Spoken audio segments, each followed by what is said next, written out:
आचार्य भगवान की कृपा आप लोगों के ऊपर बनी रहे। और यह पंच कल्याणक नहीं होना, ये तो महापंच कल्याणक होना है। और जिस प्रकार से पूर्व में भी हुआ था आचार्य भगवान, तब तो यह रजत वेदी वगैरह नहीं बना था। और पहले इन्होंने बताया था कि 725 वर्ष प्राचीन है भगवान, अब बता रहे हैं कि 925 हो गए। प्राचीन, इतनी प्राचीन प्रतिमा अपने आप में अतिशयकारी हो जाती है। और ये तो अतिशय क्षेत्र से कम नहीं है। लोग भले ही इसको मंदिर बोलते हैं, ये तो अतिशय क्षेत्र है। और जब अपने आराधक को हम उच्च आसन देते हैं और हमारा भी उच्च स्थान बढ़ता जाता है। हमने सिर्फ बासपूज भगवान को तो स्थान दे दिया, लेकिन हमारी 24 है और भी दूसरी 24 है, वो अधूरी सी लगती है। उसमें भी अपन को देखना क्या कमी है। तो अच्छे भगवान को भामंडल भी लगना चाहिए। कंजूसी क्यों करें हम, जब भगवान तो सभी है ना, अकेले एक भगवान थोड़ी है हमारे। और चिंता नहीं करना, हमने बहुत सारे लोगों का रिजल्ट देखा है। जिन लोगों ने जो भगवान को दान दिया है ना, उनके जो काम है अपने आप होते चले गए।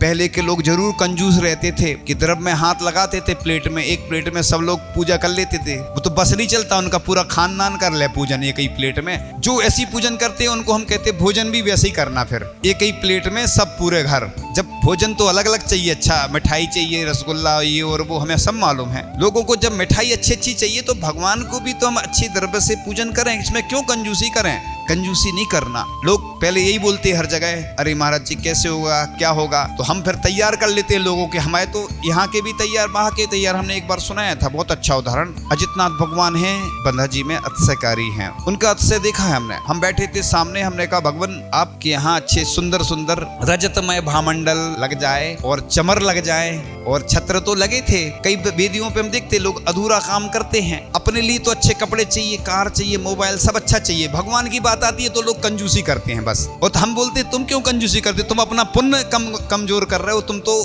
बोल दो सब हो जाएगा। हमने भगवान से बोला, और एक महिला दिखी हमें, हमने पूछा कहाँ से आई, बोले जयपुर से। अच्छा, हमने कहा वहाँ जयपुर के महिला मंडल की ओर से ये काम करना है अपन को। हमने उनसे बोल दिया तो उन्होंने कुछ नहीं बोला, क्योंकि बड़ा काम रहता तो लोग घबराते तो कैसे होगा। और हमने बोल दिया उनसे। और जब वो कुछ दिन बाद खबर आई कि हम भामंडल और ये सब तैयार हो गया, हम खुद लेके आ रहे हैं और खुद चढ़ाएंगे, अर्पण करेंगे। देखो आप, ना हम उसको जानते थे ना हमारा कोई परिचय। ऐसा होता है देखो कि भगवान से प्रार्थना करो हमेशा। हम यही बोलते तुम पूजन करो, अभी तक तुमने खूब द्रव्य चढ़ाई, चावल वगैरह। अब जब भी पूजन करो ये भाना भगवान से कि हे भगवान, मैं आपको जितनी सोने की खान है उनमें जो सबसे अच्छा सोना है आपको अर्पण करूं। बताओ इसमें क्या जा रहा तुम्हारा, इसमें भी कंजूसी करोगे। भगवान जितने भी रत्न हैं दुनिया के, उन रत्नों से मैं आपकी पूजन करूं। ऐसी भगवान मैं मुनि बनूं, मैं आरिका बनूं, ऐसी भावना। कई लोग डर जाते, जैसी मुनि की बात आती तो कहते हैं महाराज जी हमें नहीं बनना, मना करने लगते। मैंने कहा तुम कंजूस हो महा। अरे इतनी भावना देखो, जैन दर्शन भाव प्रधान है, लेकिन ऐसा नहीं कहा कि तुम भाव से ही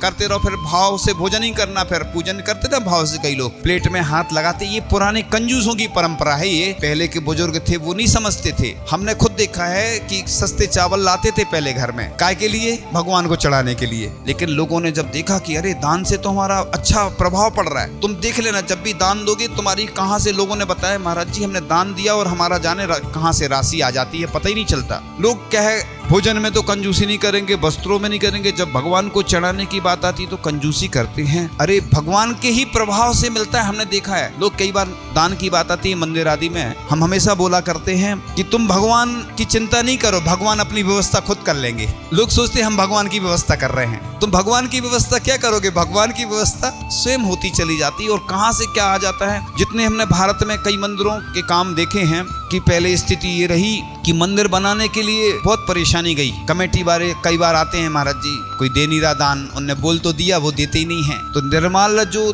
सेवन करता है उसको लिखा है कि निर्माल द्रव्य से 60,000 वर्ष तक विष्ठा में मनुष्य के मल में कीड़ा बनता है व्यक्ति, उसको बीमारियां होती हैं कैंसर, टीबी आदि जैसी, और उसके यहाँ संतान आदि नहीं होती है। लेकिन ऐसा नहीं समझना कि जिनको ये बीमारी हो रही है संतानों ने निर्माल का द्रव्य का सेवन किया। लेकिन निर्माल द्रव्य यानी अपन क्या करते हैं, पहले हम भी पूजन करते थे ना, जब तो क्या करते थे, एक अंगोछी रख लेते थे। अंगोछी जानते, कपड़ा गीला, कि जैसे चढ़ाई तो पहुंचते थे, मतलब हमें उसका कुछ औचित समझ में नहीं आता। लोग मतलब द्रव्य चढ़ाने को छूते नहीं है, लोग उसको क्या समझते, निर्माल। लेकिन जो दान बोल दिया और फिर देते नहीं है, महीनों तक सालों तक खा जाते हैं, भगवान के कर्जदार बन जाते हैं। अरे भगवान के कर्जदार नहीं बनना, भगवान को तो देने वाले होना चाहिए, भगवान से लेने की इच्छा कभी नहीं रखना चाहिए।